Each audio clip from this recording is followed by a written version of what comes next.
Number 1, Valentine Vibes t-shirt. For this Valentine's project, I'm trying out the DTF Power Film and their adhesive powder for the very first time. After the design finished printing, I added the DTF powder, and right away I noticed how soft it feels. The particles are super fine, and it's supposed to be scratch and stretch proof, which is always a plus. They also say that the powder only sticks to the ink, so there's no bleeding and no extra residue getting stuck in those tiny details. It's designed for strong adhesion, vibrant colors, and it works on a wide range of fabrics. Honestly, the powder went on really smoothly, so that definitely checked out. Once everything was fully coated, I cured it at 230 degrees Fahrenheit for about 120 seconds, and it melted down nice and evenly. Then I lined it up on the black t-shirt and I pressed it at 300 degrees Fahrenheit for 20 seconds. One thing I really liked about the film is that it can be peeled hot or cold, which makes it super flexible depending on your workflow. I let mine cool slightly before peeling, and it lifted perfectly with no issues. I finished it off with a finishing sheet for another 10 seconds, which is supposed to help improve the hand feel and increase wash fastness, so the design stays looking good and feeling smooth over time. And the final result, it turned out really nice. The colors are bright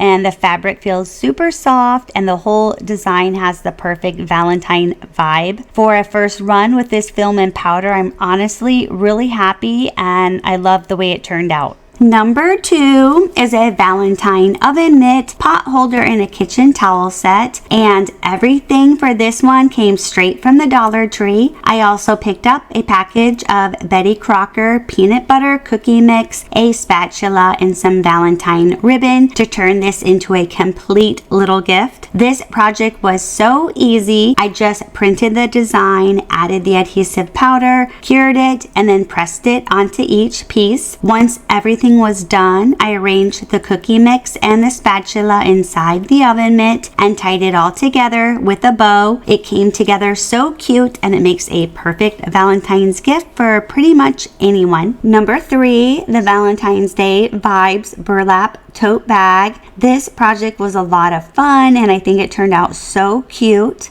Since the tote bag is white, I laid parchment paper down on a heat press mat first before placing the bag on it. That helps protect the fabric from any heat marks or residue during the pressing. I also put a padded pressing mat inside the tote bag to give me a flat, even surface, especially because burlap can be a little textured. I also realized my design was a little too big, so it sat pretty close to the seams of the bag. So to keep everything from shifting, I used heat-resistant tape to secure the design in place, and I really think that made a big difference. Overall, this project came out great, and it is such a cute Valentine tote option. Number 4, Valentine wood postcard block. This Valentine postcard block is actually one of my favorites. I started with a wood block from the Dollar Tree, sanded it, and then I spray painted it with 2 coats. After that, I sealed it with Mod Podge spray. This step is super important because it locks in the paint, and it also gives you a smooth surface, so everything holds up better once heat is applied. Next, I went into Canva and I designed a postcard style image with a transparent background. Then I printed it on DTF, and then I pressed it onto the wood. One thing I learned along the way is that it is better to cover the entire block with the DTF film instead of trimming it down like I did. It helps protect the paint, and it also keeps paint from transferring onto your heat platen, which I learned the hard way and I had to clean. I did a small paint touch-up afterwards, sealed it again, and everything came together perfectly. I honestly think this turned out so cute. It's a super easy Valentine decor piece that looks great on a shelf or a tiered tray, and definitely feels like something that you'd want to keep year after year. Number 5, Love Delivered upcycled canvas. This one is actually my favorite out of all 5 projects. I had this old Michaels canvas painting. It actually came out of one of my mystery boxes. I kept it knowing I would eventually find a project for it. I started by sanding the original painting down just enough to smooth it out. Then I spray painted the whole thing and sealed it with Mod Podge spray. And then came the hardest part, letting it dry for a full 48 hours. I'm super impatient and I was so excited to do this project. So that part was the hardest for me.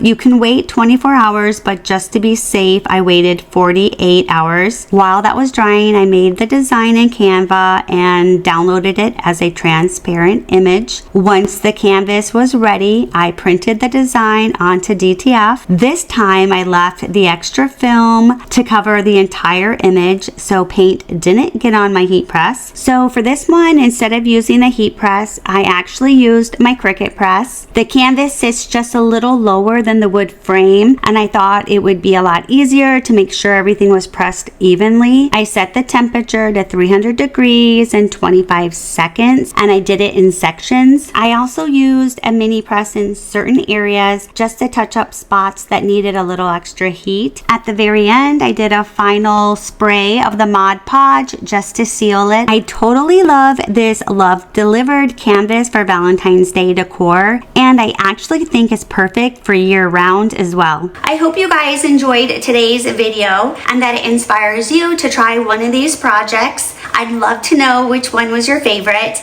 You guys already know mine was number 5, the canvas.